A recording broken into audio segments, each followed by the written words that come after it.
Pouvez-vous vous présenter en donnant votre nom, prénom, âge, lieu de naissance, s'il vous plaît? Oui, donc mon nom c'est Denis, prénom Daniel. Je suis né le 27 août 1952 dans le Pas-de-Calais. Voilà. Pouvez-vous nous donner quelques souvenirs de vos premières rencontres au Stade du Ray? Alors, à ce sujet, justement, j'ai une anecdote vraiment à part. C'est la date de 1974. À l'époque, j'étais jeune marin dans la Marine nationale. J'étais sur Toulon. Donc, j'étais sur un bâtiment de guerre. Et comme je suis passionné par le foot, je joue au football à cette époque-là. Avec un copain, donc on s'est dit, tiens, on avait vu qu'au programme, il y avait un match de Coupe d'Europe au Stade du Ray à Nice. La première fois que je mettais les pieds à Nice. Et c'était le match Fenerbahçe. Donc Nice-Fenerbahçe. Et donc, on est arrivé donc en train de Toulon. À l'époque, c'était les Michelin, hein, les omnibus, là. Bon, et puis donc on arrive à la gare, on remonte tout le boulevard du Stade du Ray, là. Et puis là, on est arrivé au stade, donc avec une ambiance, mais alors, jusqu'alors, j'étais, on va dire, sentimentalement, j'étais supporter de Nîmes. Hein, j'étais de là-bas. Et quand je suis arrivé au Stade du Ray, avec cette ambiance et tout, ça a été vraiment, puis en plus, un match, ils ont gagné 3-0, en plus avec 3 buts de Molitor. Ça m'est resté marqué. Et bon, ce jour-là, voilà, ça a été le coup de foudre. Hein, voilà. Et ensuite, par le biais, le fait que j'étais quand même, comment dire, pas trop disponible, donc mon expérience avec Nice s'est arrêtée là à ce moment-là. Moi, c'était le premier souvenir. Alors pour l'anecdote, c'est qu'effectivement, après le match, donc on est sorti du stade vers 23h, quelque chose comme ça. Hein. Alors, et on est redescendu et on arrive à la gare.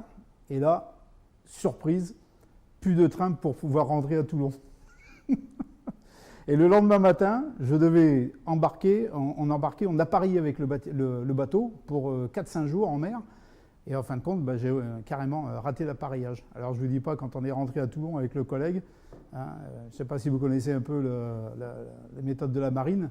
Hein, à l'époque, quand on faisait des bêtises comme ça, c'était des tours de consigne. C'est-à-dire qu'en fin de compte, on a été privé de sortie pendant une quinzaine de jours. On était obligé de rester à bord. Voilà. C'est pour ça que ce match-là, il m'est resté vraiment en mémoire. Vous avez évoqué l'ambiance au Stade du Ray. Est-ce qu'aujourd'hui, à l'Alliance Rivera, vous avez retrouvé cette même ambiance ou c'est complètement différent?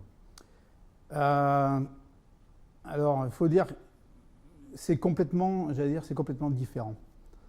On va dire que vraiment le Stade du Ray, c'était vraiment le stade à l'anglaise, quoi, hein, le stade vraiment fait pour le foot, avec la proximité des joueurs, une ambiance de folie.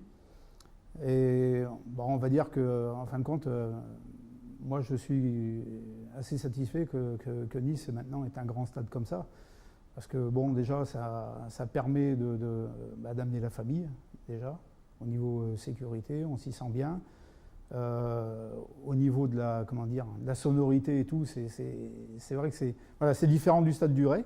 On va dire qu'au Stade du Ray, il y avait toujours cette ambiance, mais là, c'est multiplié avec le stade, c'est multiplié par 10, quoi, hein. Voilà. Ce que je trouve un petit peu dommage, on va dire, c'est qu'effectivement, la première année, il y avait peut-être l'embellie et tout. Le stade était quand même bien rempli. Et là, je trouve que maintenant, c'est un peu moins, quoi. Voilà. C'est un peu à regretter. Vous qui êtes gardois, comment pouvez-vous, ou plutôt, comment est-ce que vous affichez votre passion pour le GC Nice dans votre famille ou dans un lieu professionnel?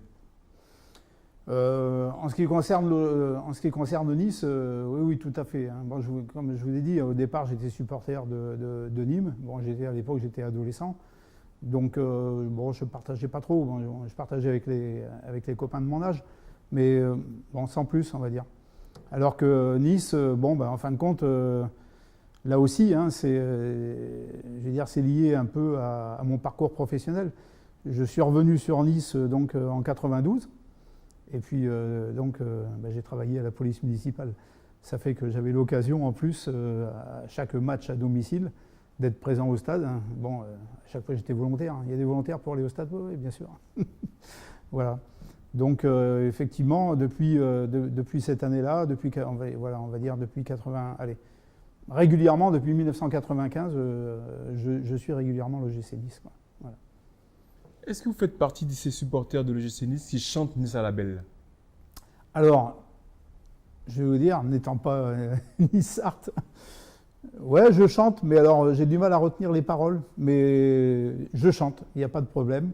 Voilà, l'écharpe tendue et tout, et voilà. Que représente alors Nice à la belle pour vous? Effectivement, ça représente vraiment, j'allais dire quelque part, les racines du club, quoi. Ça fait partie intégrante du club, hein. Je pense que l'identité du club, elle est rattachée à cet hymne. Voilà. Aujourd'hui, dans cette équipe niçoise, y a-t-il un joueur ou des joueurs qui vous plaisent particulièrement? Oui, oui, tout à fait, bien sûr. Ah ouais. En plus, cette année, avec les résultats, le système de jeu.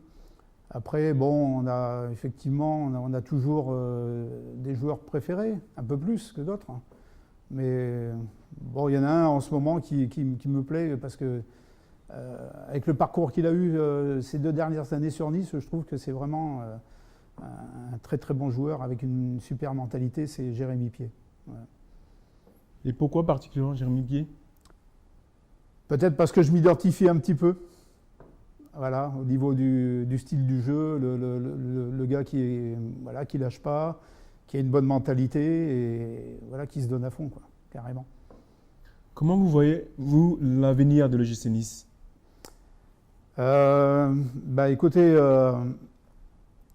moi je me pose un peu la question parce que c'est rattaché un petit peu à ce qui se passe avec le championnat de France. Je pense qu'on a des très très bons joueurs. Maintenant, la difficulté du club, c'est effectivement, avec le centre de formation, on a des joueurs qui sont très très bons, hein, et qui malheureusement ne restent pas au club. Pour des raisons pécuniaires, hein, je m'entends. Hein.